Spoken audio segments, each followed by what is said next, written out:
based on a V1 light representation. Do you have any guess why we haven't learned this ourselves? Oh, great point. So the question was why, why can't we do this if it's just using simple machinery that's already inside our brains? Yeah, I have no idea. And I have no idea why we don't do sharpening inside our heads. I don't know. I suppose it's not biologically useful. No, maybe it wouldn't be not becoming aware. It's just in the subconscious process. Yeah, evolution is not over yet.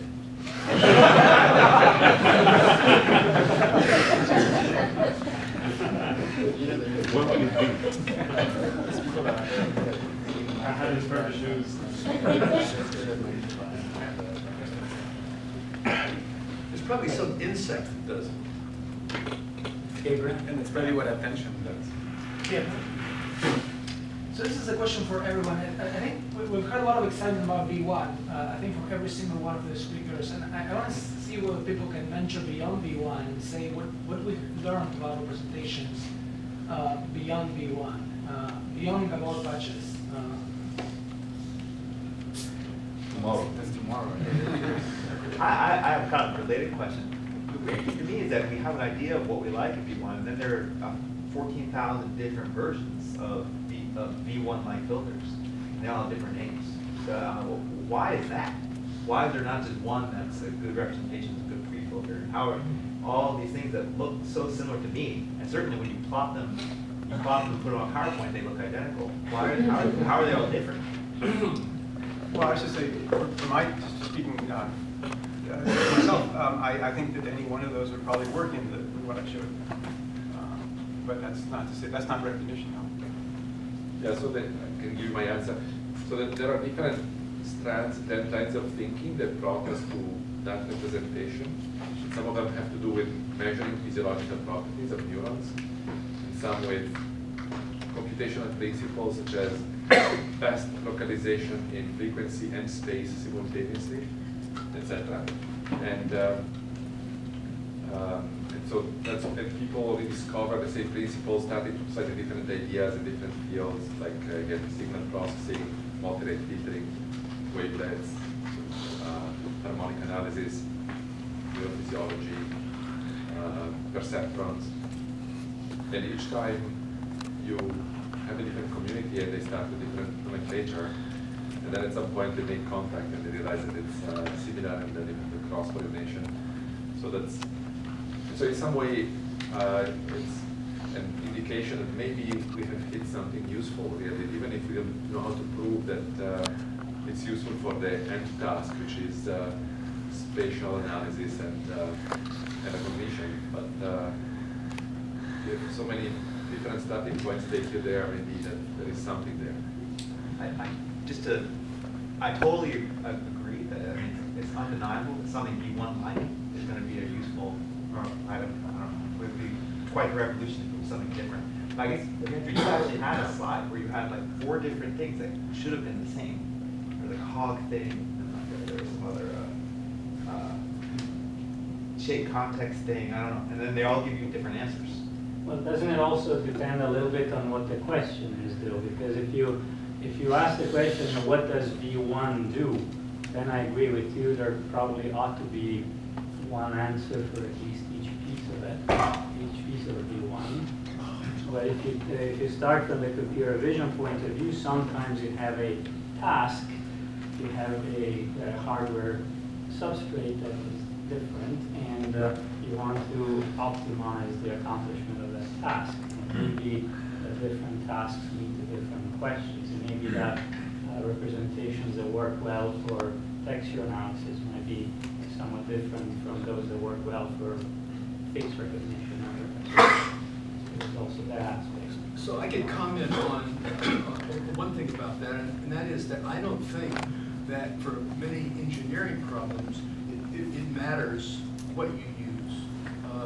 For example, you might need to do a wavelet transform because that's a good kind of thing, a lot of good properties for it. But for V1, it does it for a different reason. It needs to do a wavelet transform, but not all wavelet transforms for it are okay. Why does it want to do a wavelet transform? Because the brain has to have circuits that have a scalable architecture. You have to be able to make it bigger and make it a more powerful computer without ever changing anything about what it's doing, because evolution had to do that. And so in order to have, you have to have something with a scalable architecture, and wavelets, any wavelet transform would have a scalable architecture, so that would be okay for the brain. But then there are other constraints that the brain has to deal with. So what the receptive fields are reflecting are things about the cells that the information that they're sampling, and a wavelet transform maximizes the entropy for the size. So that means it's doing the most random sampling of the information that it's getting, and it wants to do that so it doesn't, so that it gets a fair sample, the fairest possible sample of the information that's relevant to it for what it's doing. So I think the constraints have to do with biological constraints. That any wavelet transform would probably work just as well as any other one, but it's going to pick a Gabor because it's made of the Gaussians, which maximize the entropy, and that's important for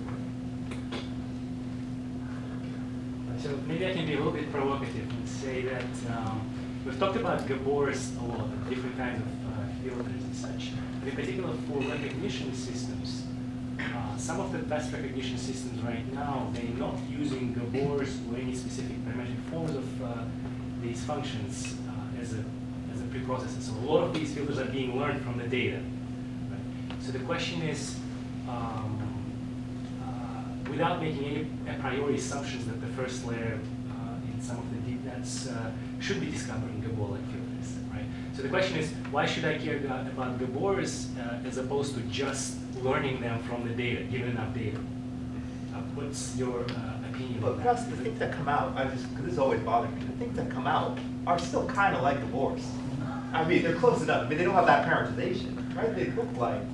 They only look like Gabors if you train on natural images. If you train on, say, text pages, they don't look like Gabors at all. So, Or if you train on speech, right? or on speech, Speech well, signals. on speech, they're funny. They kind of look like Gabors, and I'll show some tomorrow. Yeah.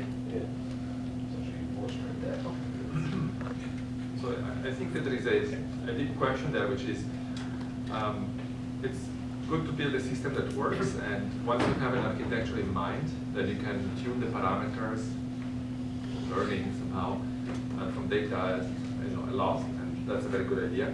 However, the overall architecture, right now we don't know how to learn that, right? We don't know how to get the right architecture. So there is space for understanding deeply what are the principles behind each stage of the computation and why each stage is there. Unfortunately, as engineers or mathematicians, we are confronted with a system that we suppose is very complex, and so it's very difficult to get at the individual components jointly. However, if you can nail down some of the stages one way or another with some semi-principled reasoning, so you convince yourself that, for example, localizing frequency and space is useful in images, same example. Maybe then you can freeze that part and start analyzing the next stage. Why would you want to have gain control? Then you have to keep in mind that maybe the first assumptions you made are not correct. But so I think that there is space for both lines of thinking. One in which, once you have gotten a structure, the computational structure that seems to be more or less right, then you tune the parameters to hell using lots of different examples, and that's what the deep learning people are doing. But also, there's space of trying to understand what the right architecture should be, and how should one get at it. And so, in order to do that, you want to understand what each stage is doing in a principled way, I think. Yeah. So there is no reason in principle that we couldn't run the architecture. We actually have very efficient ways of doing it. Try several different things and see what sticks. You can try different sizes of layers, different components, different functional blocks. Right. Different ways. So it's a bit combinatorial, but we can search that space. If we have a room full of GPUs, we can do that. Yeah, but so I completely agree, and that's a worthwhile thing to do. But as we know, those simulated annealing or genetic programming type approaches are very slow, and so sometimes just by thinking about things and getting the math right, you can make you can take shortcuts and you can get closer to. Right. But you were Say making a something similar obvious. principle, and in principle we can do it. It's just a matter of compute hours. Okay, can I ask a very theoretical question, which I asked Tommy yesterday? Are we really sure that the neurons in V1 really are gabors? Because there's a certain assumptions being made when you are learning the receptive field. You're assuming a sort of form of linearity, and then a sort of a threshold, a sort of a non-linearity at the top, with a spatial linear summation, and then you're fitting it to the data. And one reason I think you get gabors in most methods which are trying to learn filters is that you've got shifted variant in the image. And so the eigenvalues of that are sinusoids, and then somehow you get a bit of this fall off.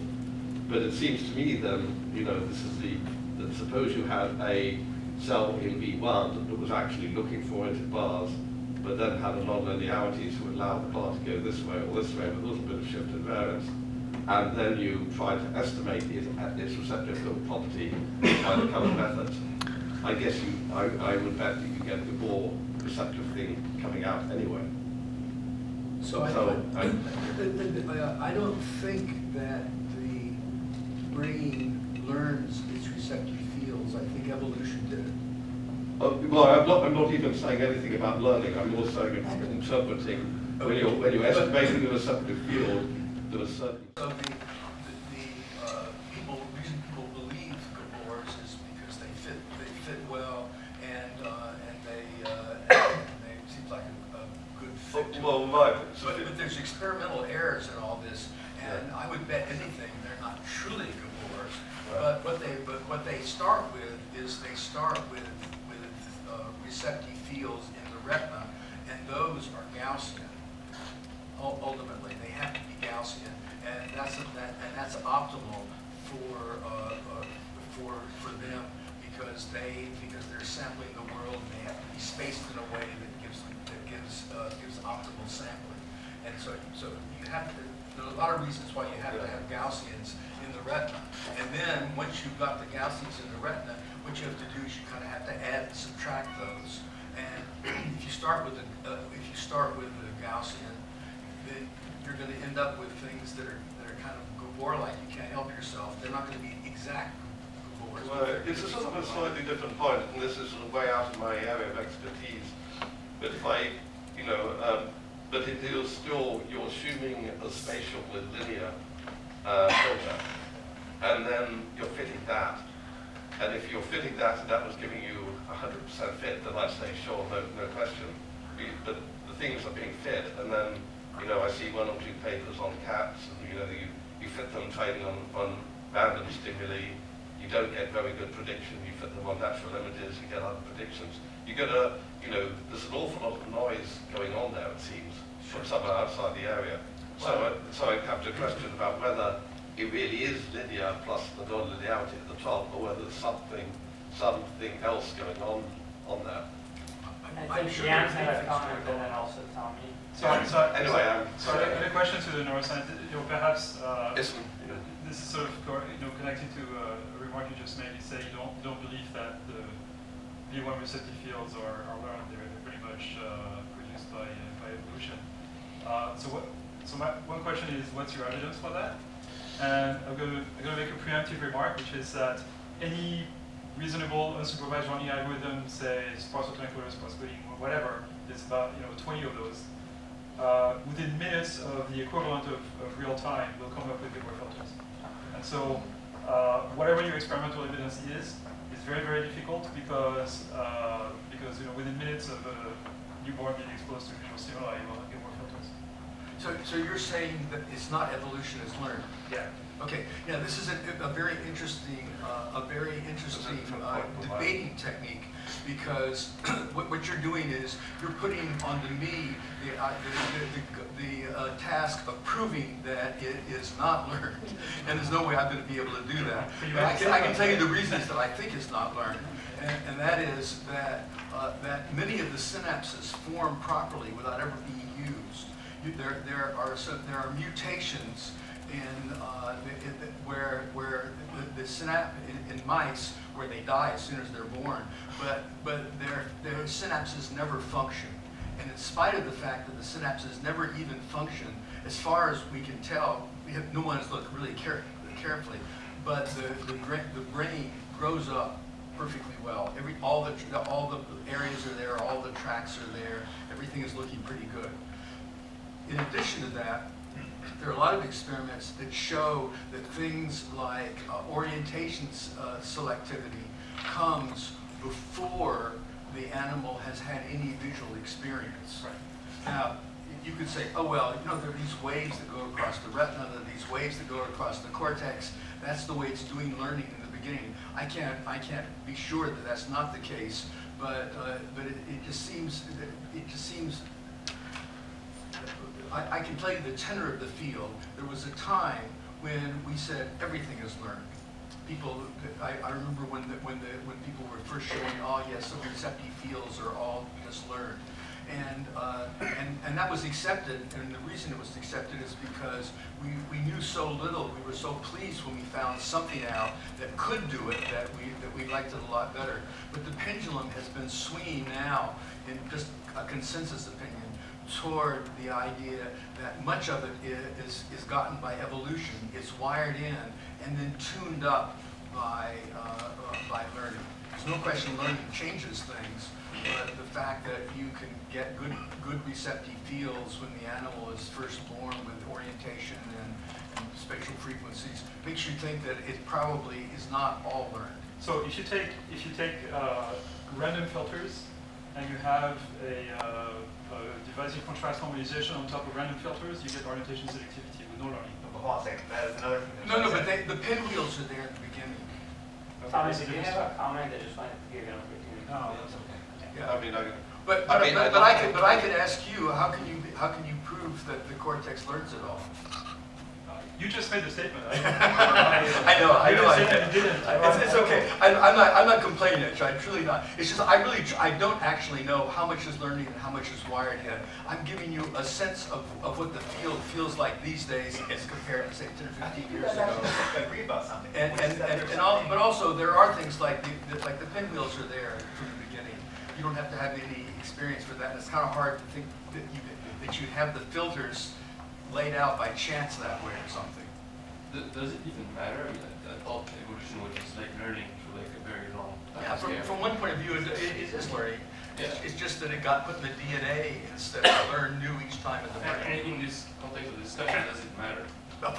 For anything we're talking about, it makes no difference, really. I'd like to put my question in there, because we were slightly moved off of that. The issue about whether a linear filter plus a non-linearity is correct or has been confirmed. I think that the jury's simply split on that. It's certainly not correct. People actually trying to fit the neurons, and you would think of using more filters or fractional system applications to use. To explain the variance is actually not that great. And also we know a lot of very well shown what we call extra classical receptive field effects. That's not linear. That's not just a simple filtering hypothesis. Because we actually know lots of data that seems to be incongruent with that hypothesis. But also we can use it in terms of explaining variance doesn't seem to get to the ball that we like. Stefan, did you have a No, it's certainly not correct. But is it correct enough that you can do business with it? Yeah, no, I mean, it's unfortunate. That's the question. Concerning the question to whether it's Gabor or not Gabor, I think we just don't care. I mean, No, actually, I care. I suppose. But I care about it being linear or non-linear. Exactly. Yeah. The shape of the wavelet has almost no influence on the property of the coefficient. What is important is the orientation tuning, the fact that it's dilated, the fact that it's local. But the fact that it's optimally localized in time frequency, we absolutely don't care. Images are not localized in frequency. So basically it has to be something which is reasonably localized, which oscillate. When Yanu say we see Gabor, we just see oscillating functions which are localized, nothing more. The fact that there is even an odd phase has an impact. For example, for motion, for extracting envelope. but the shape, nobody cares. I mean, it has really no impact. Yeah, so It's just a shape. to add to Stefan, I completely agree with Stefan. Sometimes if you look carefully at the psychophysics, so let me take a step back. So there may be 10% effects. You could think that linear followed by pointwise nonlinearity is a convenient mathematical approximation. And if it gets within 10% of the real thing, it's good enough, and you will never be able to tell the difference. Sometimes you find huge differences if you're paying careful attention to the psychophysics. For example, when Jiten and I were working on texture segregation, as I showed a slide, we realized that if you had a texture made of black and white flags, vertical, a flag that was inverted would not pop out at all, or a texture made of inverted flags would not pop out. So a phase change of 180 degrees in those patterns would not be detected. However, if you had three-way flags with dark and bright on the sides, and you had 108 phase, 80 degrees phase change, and you had bright and dark, that pops out like crazy. So there is this very strange difference in which you feel like odd phases are being pulled together, but even phases are not being pulled together. So why? And so that points in a direction which is a very dramatic situation where you know that some pooling is happening in the brain that you wouldn't do normally in an engineered system, and it tells you something. And so we don't know yet why, and maybe you know, but they don't. So we have to do carefully psychophysics and see if we find phenomena such as this one, or diagnostic. I wanted just to answer to other. I think the combined papers of Palmer et al. On the cat, of Ringer on the monkey, and of Michael Stryker and co-worker, anyway, on the mouse, measuring fit of simple cells in V1 to gammos are really convincing. You know, you can argue how much linearity there is. They did not check, but they did check that you can measure the response with gratings, and you find the same thing that you measure with point sources. So that's the first test of linearity. And furthermore, you find the same. I find that amazing for neuroscience. You find the same numbers. It's essentially the plot you have are kind of universal constant. It's true for cat, mouse, and monkey. I've never seen something like that. I look carefully in those papers. They're really, you know. But they probably aren't actually exactly congruent. Oh, no. But within the experimental area, and they're they're definitely not congruent. exactly linear. The business about linearity and nonlinearity, if you record intracellularly from cells, things that were debated about actually turn out to be quite linear, and it's the thresholding of the spiking mechanism that gives a lot of nonlinearity. That's not all the cause of it, but that's definitely a big part of the cause. Sorry, just one question about reconstructability. Yes. So I just wanted to ask the panel members, whether you think having reconstructions is useful, or having good reconstructions is useful, or is it the way of measuring how good your representations are? Because one way of measuring how good representations are is to see whether they preserve as much information about the data as possible, right? So that you can reconstruct. Do you think it's useful for the computer vision of all humans actually are capable of doing that? So I'll give a half answer. Typically in engineering, we've been obsessed with reconstruction, and it has led us astray sometimes. So it's good to remember that that's not the goal, and the goal is analysis and extracting information from the image rather than reconstructing the image itself. And Gabriel Kleiman asked earlier, what is there beyond V1? And so I wanted to put the second pointer, the Freeman I think put the first pointer is, the work by Eero Simoncelli and Ruth Rosenholz in looking at V2, and how V2 is trying to get rid of some information, and in fact, it does so, and you can see it psychophysically by crowding phenomenon. That's the work of Ruth. And but that's a place where the computational hand hasn't set foot yet, and we don't know yet how to think of, well, I guess Eero has some good thoughts. And so definitely there we've lost information. We're not trying to reconstruct anything. And so the question is, what is it that we are comfortable giving up in terms of information for the sake of making what we want to recognize more explicit. Yeah. By the way, the H max also is crowding. And you know, to add something to what Tomasi was saying, I don't think you know, you can disprove aero architecture straight away because it's not biologically plausible in terms of its elements like products and higher order products in terms of neurons that you find doing these things. Turns out that in functional terms, it's probably an approximation. They're very close to each other. It's like expanding the threshold of a neuron in a power series. Yeah. So first of all, anytime you have pooling, you have crowding. I mean, crowding is a direct consequence of pooling. You get this, whatever pooling you do, you get crowding effects. But you know, pooling is a way to eliminate information. That's what we have pooling to reduce the dimension. Actually, I showed tomorrow that you can do pooling, get invariance, and not eliminate. Well, that's right, and you know, I might talk about this as well. You can actually preserve, you can reconstruct from pooled representations. What is crowding? What is it crowding? When you see a letter by itself, you can read it easily. If you put two letters to the side, a flanker, it's much more difficult to read the middle letter. Or if you count points, if they're far apart, you can count them at a glance, but if they're together, even if you can resolve them equally well, you cannot count them equally well. So there are some, so one way to say it is, there are computational bottlenecks for given patches of your visual field beyond which you cannot go, and these bottlenecks are different for different tasks. So you Some of it is very funny, some of the crowding effects. I think you're right that you get some kind of blurring and mixture when things are pulled together, but they have some strange phenomena in crowding. You have circles and dots, and you see the circles and the dots, but you're not sure if they're inside or outside the circles, and funny things like that. So it's actually, some of the subtleties can be an interesting challenge, whether they're reproduced by certain architectures or not, or the general thing that you lose resolution and things get mixed up and so on will be easily reproduced, but other things may be challenging.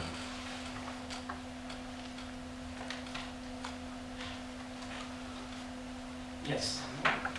So what about feedback? That would be the fourth section.